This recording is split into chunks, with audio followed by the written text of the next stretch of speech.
Hello friends, आज की हमारी वीडियो एक ऐसी मूवी के बारे में है जो पूरी तरह से एक्शन, एडवेंचर और फैंटेसी से भरपूर है। ये फिल्म न सिर्फ एक पावरफुल स्टोरी पेश करती है, बल्कि इसमें टाइम ट्रैवल, शाही साजिश और जबरदस्त एक्शन का भी तड़का है। हम बात कर रहे हैं Prince of Persia the Sands of time की, जिसे IMDb पर 8.5/10 की शानदार रेटिंग मिली है। तो चलिए, बिना कोई टाइम वेस्ट किए इस एपिक फिल्म की दुनिया में डूब जाते हैं। शुरुआत में पर्शिया के एक किंग को दिखाया जाता है जिसके 2 बेटे होते हैं। उसका एक भाई भी होता है जिसका नाम निजाम होता है। दोनों भाई साथ रहते हैं और उनकी बॉन्डिंग काफी अच्छी होती है। एक दिन किंग और निजाम अपनी आर्मी के साथ सफर पर होते हैं। तभी उन्हें एक छोटा सा लड़का नजर आता है। अचानक एक सोल्जर उसकी वजह से गिर जाता है और गुस्से में आकर उस बच्चे को मारने लगता है। तभी उस बच्चे का दोस्त वहाँ आता है और उसे बचाने के लिए दौड़ पड़ता है। सोल्जर्स उनका पीछा करके उस लड़के को पकड़ लेते हैं और किंग के सामने ले आते हैं। किंग उस लड़के से पूछते हैं, तुम्हारा नाम क्या है? वह जवाब देता है, मेरा नाम डास्टन है। जब किंग उसके फैमिली के बारे में पूछते हैं तो वो बताता है कि वह ऑर्फन है। किंग उसकी ब्रेवरी और काइंड हार्ट देखकर बहुत इंप्रेस होते हैं और उससे कहते हैं, क्या तुम मेरे तीसरे बेटे बनोगे? दस्तान खुशी से राजा का हाथ पकड़ लेता है और इस तरह वह किंग के दोनों बेटों के साथ रहने लगता है जैसे उनका भाई हो। 15 साल बाद अब कहानी आगे बढ़ती है, जहाँ किंग के तीनों बेटे तुस, गारसिव और दस्तान अपने चाचा निजाम के साथ होली सिटी अलामुत पर हमला करने के लिए तैयार होते हैं। निजाम उन्हें बताता है कि अलामुत के लोग गद्दारी कर रहे हैं और हमारे दुश्मनों को चोरी छिपे हथियार बेच रहे हैं। हालांकि किंग के बड़े बेटे तुस इसे सच मानने से इनकार कर देता है और हमला करने से मना करता है, क्योंकि वह नहीं चाहता कि पर्सिया के रिश्ते दूसरे राज्यों से बिगड़े। लेकिन उसी रात दस्तान अपने दोस्त के साथ चोरी छिपे अलामुत में घुस जाता है और अचानक हमला कर देता है। तेजी से लड़ाई भड़क उठती है और जैसे ही स्थिति नियंत्रण से बाहर होने लगती है, दस्तान अपनी आर्मी को बुला लेता है। देखते ही देखते पर्शियन सेना पूरी ताकत के साथ हमला करती है और आखिरकार वे जीत जाते हैं। अलामुत की रानी तमीना को कैद कर लिया जाता है। तभी निजाम तमीना से कहता है, हमें पता चला है कि तुम लोगों ने हमारे दुश्मनों को हथियार बेचे हैं, क्या ये सच है? तमीना गुस्से में जवाब देती है, हम कोई हथियार नहीं बना रहे और न ही किसी को बेच रहे हैं। लेकिन निजाम उसे यकीन नहीं करता। फिर वह कहता है, अगर तुम मुझसे शादी कर लो तो मैं तुम्हारी जान बख्श दूंगा। तमीना गुस्से से जवाब देती है, मैं मरना पसंद करूंगी लेकिन तुमसे शादी नहीं करूंगी। निजाम अपने सैनिकों को आदेश देता है कि इसे मार दो, लेकिन तभी तमीना की नजर दस्तान पर पड़ती है, जिसके हाथ में वही खंजर डैगर होता है जिसे उसने अपने सैनिकों को सुरक्षित रखने के लिए दिया था। वह डर जाती है कि कहीं दस्तान इस खंजर का गलत इस्तेमाल न कर ले। अपनी जान की परवाह किए बिना वो मजबूर होकर शादी के लिए हाँ कह देती है। पूरे महल में खुशी का माहौल होता है, लेकिन तभी निजाम दस्तान को कुछ ऐसा बताता है जो पूरी कहानी बदल देता है। लेकिन तभी निजाम दस्तान को बुलाता है और कहता है, तुम्हारे पिता राजा शर्मा ने तुम्हें मिलने के लिए बुलाया है। अब असली जश्न की शुरुआत होती है। लेकिन किंग अपने बड़े बेटे को मिस कर रहा होता है। वो गुस्से में उसे बुलाते हुए कहते हैं, मुझे तुम पर बहुत गुस्सा आ रहा है। पहले तो तुमने होली सिटी पर हमला किया, वो भी बिना मुझसे पूछे। बड़ा बेटा जवाब देता है, जब तक मैं तुम्हें यह साबित नहीं कर देता कि वे सच में हथियार बनाते थे और हमारे खिलाफ इस्तेमाल कर रहे थे, मैं तुम्हारे सामने नहीं आऊंगा। फिर वह वहां से चला जाता है और एक शाही पोशाक सूट दस्तान को सौंपता है, ये कहते हुए ये पिता के लिए है, यानी किंग के लिए। और हाँ, उन्हें यह भी बता देना कि मैं तमीना से शादी करने जा रहा हूँ। दस्तान प्रिंसेस तमीना को लेकर किंग के पास जाता है ताकि वह अपने भाई की शादी के लिए किंग की अनुमति ले सके। वह किंग को वह पोशाक सौंपता है जिसे देखकर किंग बहुत खुश हो जाते हैं। फिर दस्तान तमीना को राजा के सामने पेश करता है और कहता है, ये मेरे भाई की पसंद है, वह इससे शादी करना चाहता है। किंग हंसते हुए कहते हैं, उसके पास पहले से ही कई पत्नियां हैं, लेकिन तुम अब तक कुंवारे हो और तुम्हारी शादी की उम्र भी आ गई है, इसलिए मैं चाहता हूँ कि तुम इस प्रिंसेस से शादी करो। ये सुनकर दस्तान शर्माकर वहाँ से चला जाता है। लेकिन जैसे ही वह वहाँ से निकलता है, किंग का शरीर जलने लगता है, क्योंकि दस्तान ने जो पोशाक दी थी उसमें जहर था। लेकिन ये पोशाक तो किंग के बड़े बेटे की ओर से भेजी गई थी। अब सभी को दस्तान पर शक होने लगता है और गुस्से में वे उसके बचपन के दोस्त को मार देते हैं। इसी बीच तमीना दस्तान के पास आती है और कहती है, हमें यहाँ से भागना होगा क्योंकि अब तुम्हारे अपने ही लोग तुम्हारे पीछे हैं। दस्तान और तमीना एक ही घोड़े पर बैठकर वहां से भाग जाते हैं। इस बीच तुस, दस्तान का भाई, अपने पिता से बहुत दूर होता है। उसने वादा किया था कि वह राजा को अपना चेहरा जरूर दिखाएगा, लेकिन तभी उसे यह खबर मिलती है कि राजा की हत्या हो चुकी है और इस हत्या का इल्जाम किसी और पर नहीं बल्कि दस्तान पर लगाया जाता है। रात में दस्तान तमीना को समझाने की कोशिश करता है, मैंने अपने पिता को नहीं मारा, मुझे फंसाया गया है। लेकिन तमीना को उस पर भरोसा नहीं होता। वह चुपके से दस्तान के पास आती है और बातों बातों में उसका खंजर डैगर चुराने की कोशिश करती है। लेकिन तभी दस्तान गलती से खंजर का एक बटन दबा देता है जो जादुई रूप से समय को पीछे ले जाता है। वह खुद को कुछ सेकंड पहले वाली स्थिति में पाता है और देखता है कि तमीना किस तरह उसे धोखा देने की कोशिश कर रही थी। अब वह वापस से वर्तमान समय में आता है और तमीना का हाथ पकड़कर कहता है, मैं जानता हूँ कि तुम क्या करने वाली थी, तुम खंजर मुझसे छीनना चाहती थी। तमीना गुस्से में जवाब देती है, तुमने इसका इस्तेमाल करके बहुत सी अनमोल रेत सैंड ऑफ टाइम बर्बाद कर दी। दस्तान फिर से खंजर का बटन दबाने की कोशिश करता है, लेकिन इस बार समय पीछे नहीं जाता। तभी तमीना उसे बताती है, ये खंजर सिर्फ तब काम करता है जब इसके अंदर अंदर जादुई रेत मैजिक सैंड हो। अगले दिन दस्तान और तमीना अलामुत से निकलने की योजना बनाते हैं। उसी समय सुल्तान का जनाजा निकालने की तैयारी होती है। अब दस्तान का प्लान होता है कि वह जाकर मिर्जा राजा के विश्वास पात्र को सच्चाई बता देगा। वह कहना चाहता था, जो पोशाक मैंने राजा को दी थी वह मुझे दी गई थी, मैंने उसमें कोई जहर नहीं मिलाया। इन सबके पीछे तुस का ही हाथ है। लेकिन तमीना उसे चेतावनी देती है, महल के हर रास्ते पर सैनिक तैनात होंगे, तुम वहां तक कैसे पहुंचोगे?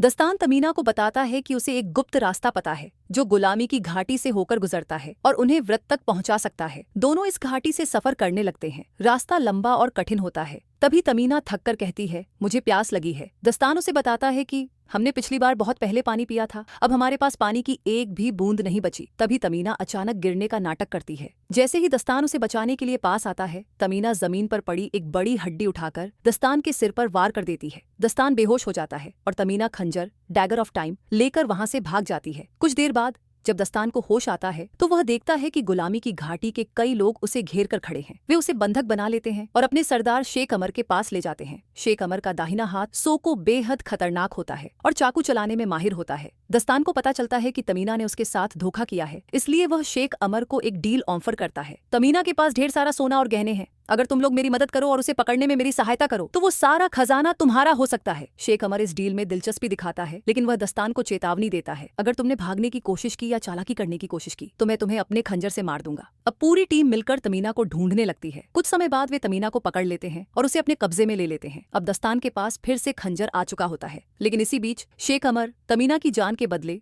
उसे बेचने का फैसला कर लेता है। जाते जाते दस्तान तमीना के गले से लटक रही छोटी सी शीशी भी छीन लेता है, जिसमें थोड़ी सी जादुई रेत भरी होती है। यहीं से अगले दिन की शुरुआत होती है। दास्तान अब तक रिहा नहीं हुआ था। उधर लोगों को पता चलता है कि वो वही प्रिंस है जिस पर अपने फादर किंग की मर्डर का इल्जाम है। अब अनाउंस किया जाता है कि जो भी उसके बारे में बताएगा उसे एक भारी इनाम दिया जाएगा। दूसरी तरफ तमीना, जो उस टाइम शुतुरमुर्गों ऑस्ट्रिचेस की केयर कर रही थी, एक मौका देखते ही उनके पिंजरे खोल देती है। जैसे ही शुतुरमुर्ग दौड़ने लगते हैं, इस अफरा तफरी का फायदा उठाकर दास्तान और तमीना वहां से भाग जाते हैं। बाहर निकलते ही दोनों अपना गेटअप चेंज कर लेते हैं और कुछ लोगों के साथ निजाम के पैलेस की तरफ बढ़ते हैं। महल पहुंचकर दास्तान सीधा निजाम के सामने जाता है और बोलता है, आपको मुझ पर ट्रस्ट करना होगा, मैंने अपने फादर को नहीं मारा। निजाम बहुत ही कूल अंदाज में जवाब देता है, हाँ मुझे पता है। इसके बाद दास्तान उसे खंजर का कवर सौंपता है, लेकिन निजाम नोटिस करता है कि ये तो सिर्फ खंजर का कवर है, खंजर कहाँ है। तभी दास्तान को समझ आता है कि तमीना एक बार फिर खंजर लेकर भाग चुकी है। इसी दौरान दास्तान की नजर निजाम के जले हुए हाथों पर पड़ती है। उसे अचानक याद आता है कि जब किंग ने वह जहरीला लिबास पहना था तो उसका शरीर जलने लगा था, और अब उसे पूरा सच समझ में आता है। राजा के लिबास में जहर मिलाने वाला और कोई नहीं बल्कि निजाम था। दास्तान सीधे निजाम पर ये इल्जाम लगाता है। निजाम घबरा जाता है क्योंकि उसे पता है कि दास्तान अब उसकी सच्चाई जान चुका है। वह तुरंत अपने गार्ड्स को ऑर्डर देता है कि दास्तान को पकड़ लिया जाए, लेकिन दास्तान किसी तरह बच निकलता है। बाहर आते ही उसका बड़ा भाई उसे पकड़ने की कोशिश करता है। दोनों के बीच फुल इंटेंस फाइट होती है, लेकिन दास्तान किसी तरह खुद को छुड़ाकर भाग जाता है। भागते भागते वह जोर से चिल्लाता है, मैंने किंग को नहीं मारा, असली कातिल बहुत जल्द तुम्हारे सामने आएगा। उधर निजाम राजा के बड़े बेटे के पास जाता है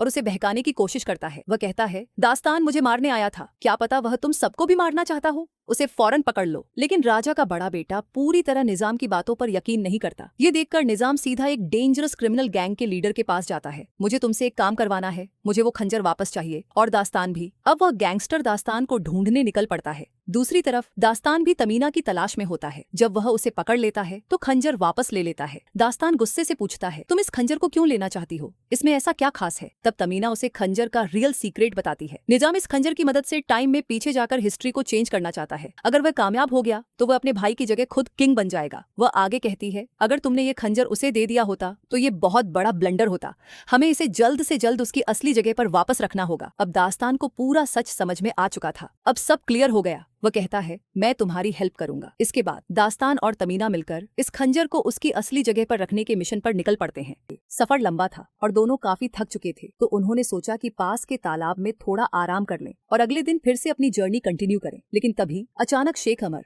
अपनी पूरी आर्मी के साथ वहां पहुंच जाता है और दोनों को पकड़ लेता है। तमीना उसे समझाने की कोशिश करती है, तुम्हें क्या चाहिए, पैसा, गोल्ड, तुम्हारी हर डिमांड पूरी हो सकती है। फिर वो कहती है, बस हमें हिंदू गांव तक पहुंचा दो, वहाँ एक गोल्डन टेम्पल है जहाँ हमें जाना है, वहाँ बहुत सारे कीमती खजाने भी हैं जिनसे तुम खुद को माला माल कर सकते हो। ये सुनकर शेख अमर और उसके लोग उनके साथ जाने के लिए राजी हो जाते हैं। रात के वक्त जब सभी सो रहे होते हैं तभी हसन सिंह के लोग वहां आ धमकते हैं। उनके पास जहरीले सांपों को कंट्रोल करने की एक पावर होती है और वो इन खतरनाक स्नेक्स को पूरी टीम पर छोड़ देते हैं। इस वक्त तक मैजिकल डैगर भी हसन सिंह के हाथों में जा चुका था। तभी दास्तान चिल्लाता है, वो खंजर मुझे दो। अब यहाँ फिल्म का सबसे एपिक सीन होता है। चारों तरफ जहरीले सांप अटैक कर रहे होते हैं और उसी वक्त दास्तान डैगर का यूज करके टाइम में बैक जाता है। वो हर सांप की लोकेशन याद रखता है और परफेक्ट टाइमिंग के साथ एक एक कर सभी को मार देता है। ये देखकर हसन सिंह और उसकी पूरी टीम शॉक्ड रह जाती है। उन्हें समझ नहीं आता कि दास्तान ने ये सब कैसे किया। अगले दिन किसी तरह दास्तान हसन सिंह की आर्मी से बचकर राजा के बड़े बेटे गारसिफ के पास पहुंचता है और उसे बताता है, मैंने सुल्तान का कत्ल नहीं किया, इसके पीछे सिर्फ और सिर्फ निजाम का हाथ है। अब गारसिफ को भी धीरे धीरे समझ में आता है कि सच में निजाम ही इसका मास्टरमाइंड था। लेकिन तभी हसन सिंह और उसकी टीम वहां पहुंचकर अटैक कर देती है। इस फाइट में गारसिफ दास्तान को बचाने के लिए अपनी जान कुर्बान कर देता है। मगर इसी बीच एक जहरीले सांप की मदद से हसन से वह मैजिकल डैगर चुरा लिया जाता है, क्योंकि उस जहरीले सांप ने चालाकी से खंजर को अपने गले में छिपा लिया था। फिर वो सीधा निजाम के पास पहुंचता है और वहां जाकर उस सांप का पेट फाड़ता है, जिससे अंदर से खंजर बाहर निकल आता है, एक गिफ्ट की तरह। अब निजाम के पास वह ताकत थी जिससे वो टाइम को पीछे ले जाकर अपने भाई को खत्म कर सकता था। दास्तान के साथ चलने के लिए सहसा आगे बढ़ता है और अभिषेक के साथ अमर सिंह को भी इस सफर में शामिल होना पड़ता है। इसी दौरान उन्हें पता चलता है कि उस मैजिकल डैगर को हसन सिंह के एक तेज तर्रार तीरंदाज की निगरानी में रखा गया है। तभी दास्तान भी वहां पहुंच जाता है और कहता है कि वह तीरंदाज मुझसे ज्यादा तेज नहीं हो सकता, मैं यह डैगर वापस लेकर ही रहूंगा। इसके बाद हमें दो बड़े युद्धों के बीच एक शानदार फाइट देखने को मिलती है। एक तरफ सरसों जो चाकू चलाने में माहिर होता है और दूसरी तरफ हसन हुसैन का तीरंदाज जिसके पास जहरीले तीर होते हैं। जबरदस्त लड़ाई के बीच आखिरकार सरसों डैगर को पकड़कर नीचे फेंक देता है। जहां अमर सिंह की नजर उस पर पड़ती है, वह तुरंत डैगर को उठाकर दास्तान को सौंप देता है। अब दास्तान बिना देर किए अपने भाई तस के पास पहुंचता है ताकि उसे असली सच्चाई बता सके। दास्तान अपने भाई तस के पास पहुंचता है और उसे पूरी सच्चाई बताता है। हमारे पिता को मारने वाला और कोई नहीं बल्कि हमारा चाचा निजाम है, और यह लो, इस मैजिकल डैगर से मैं तुम्हें सबूत भी दिखा सकता हूँ। वह तस से कहता है, अगर तुम्हें मेरी बात पर यकीन नहीं है तो मैं इसे खुद पर आजमा कर दिखाऊंगा। इतना कहकर दास्तान अपनी जान लेने को तैयार हो जाता है ताकि तस टाइम रिपीट करके सच देख सके। जैसे ही खंजर का बटन दबता है, टाइम रिवाइंड हो जाता है और दास्तान उसी मोमेंट पर वापस पहुंच जाता है जहां से सब शुरू हुआ था। इस बार तस को भी यकीन हो जाता है कि असली विलेन निजाम ही है, लेकिन निजाम इस मौके को नहीं छोड़ता और धोखे से दास्तान के हाथ से खंजर छीन लेता है। अब निजाम जान चुका था कि उसे क्या करना है। वो सीधा उस पवित्र मंदिर की तरफ बढ़ता है जहाँ रेत की घड़ी मौजूद थी। अब सवाल ये था, क्या दास्तान और तमीना वक्त रहते निजाम को रोक पाएंगे या फिर निजाम अपनी प्लानिंग में कामयाब होकर टाइम को बदल देगा? फिर तमीना वहां आती है और मुजरिम का ध्यान भटकाने लगती है। इसी मौके का फायदा उठाकर दास्तान उसे खत्म कर देता है। दूसरी तरफ निजाम ने वो मैजिकल रेत हासिल कर ली थी और उसे लेने ही वाला था कि तमीना और दास्तान भी दूसरे रास्ते से वहां पहुंच जाते हैं। उनके कदमों से रास्ता डगमगाने लगता है, लेकिन दास्तान खुद को संभालते हुए आगे बढ़ता है। तभी पता चलता है कि वो मुजरिम अभी भी जिंदा है और अपने जहरीले सांप से हमला करवा रहा है। मगर दास्तान और तमीना चालाकी से उसी सांप को मजबूर कर देते हैं कि वो अपने मालिक की आंख में डंक मार दे, जिससे जहर फैलने से उसकी जान चली जाती है। अब दोनों निजाम को रोकने के लिए उसके पास पहुंचते हैं, लेकिन निजाम अचानक दास्तान पर हमला कर देता है और उसे छुरा घोंप देता है। साथ ही तमीना को धक्का दे देता है जिससे वो गिरने लगती है। दास्तान उसे गिरने से बचाने के लिए उसका हाथ पकड़ लेता है। उस वक्त तमीना कहती है, मेरा हाथ छोड़ दो, जाओ और निजाम को रोको, वो खंजर को उसकी जगह रखने जा रहा है। अगर उसने ये कर लिया तो सब कुछ तबाह हो जाएगा, उसे रोकना बहुत जरूरी है। मजबूरी में दास्तान उसका हाथ छोड़ देता है और निजाम को रोकने के लिए आगे बढ़ता है, लेकिन तब तक बहुत देर हो चुकी होती है। निजाम खंजर को उसकी सही जगह पर रख देता है और टाइम ट्रेवल करने लगता है। हालांकि दास्तान किसी तरह उस खंजर को वापस निकाल लेता है, जिससे समय फिर से नॉर्मल होने लगता है। तभी वहाँ एक जबरदस्त रेत का तूफान उठता है और दोनों उसमें फंस जाते हैं। जब सब शांत होता है तो दास्तान खुद को वहीं पाता है जहाँ से ये सब शुरू हुआ था। कोई तबाही नहीं हुई थी और उसका पूरा परिवार जिंदा था। वो अपने भाइयों को पूरी सच्चाई बता देता है। जब निजाम को एहसास होता है कि उसका खेल खत्म हो चुका है तो वो राजा के बड़े बेटे पर हमला करने की कोशिश करता है, लेकिन उसे खुद छुरा घोंपकर मार दिया जाता है। इसके बाद दास्तान का बड़ा भाई उसी पवित्र शहर में वापस जाता है और तमीना को माफ कर देता है, क्योंकि उन्होंने झूठा इल्जाम लगाकर उस पर हमला करने की कोशिश की थी। फिर वो अपने भाई दास्तान से कहता है कि तमीना से शादी कर लो। उनकी शादी धूमधाम से होती है और आखिर में वे उस मैजिकल खंजर को उसकी सही जगह पर रख देते हैं ताकि कोई और उसका गलत इस्तेमाल न कर सके। अगर आपको इसी तरह की एक्शन, साई फिक्शन और थ्रिलर मूवीज की एक्सप्लेनेशन पसंद है तो कमेंट करें, चैनल को सब्सक्राइब करें और बेल आइकॉन जरूर दबाएं ताकि आपको हर नई वीडियो का नोटिफिकेशन मिलता रहे। मिलते हैं नेक्स्ट वीडियो में।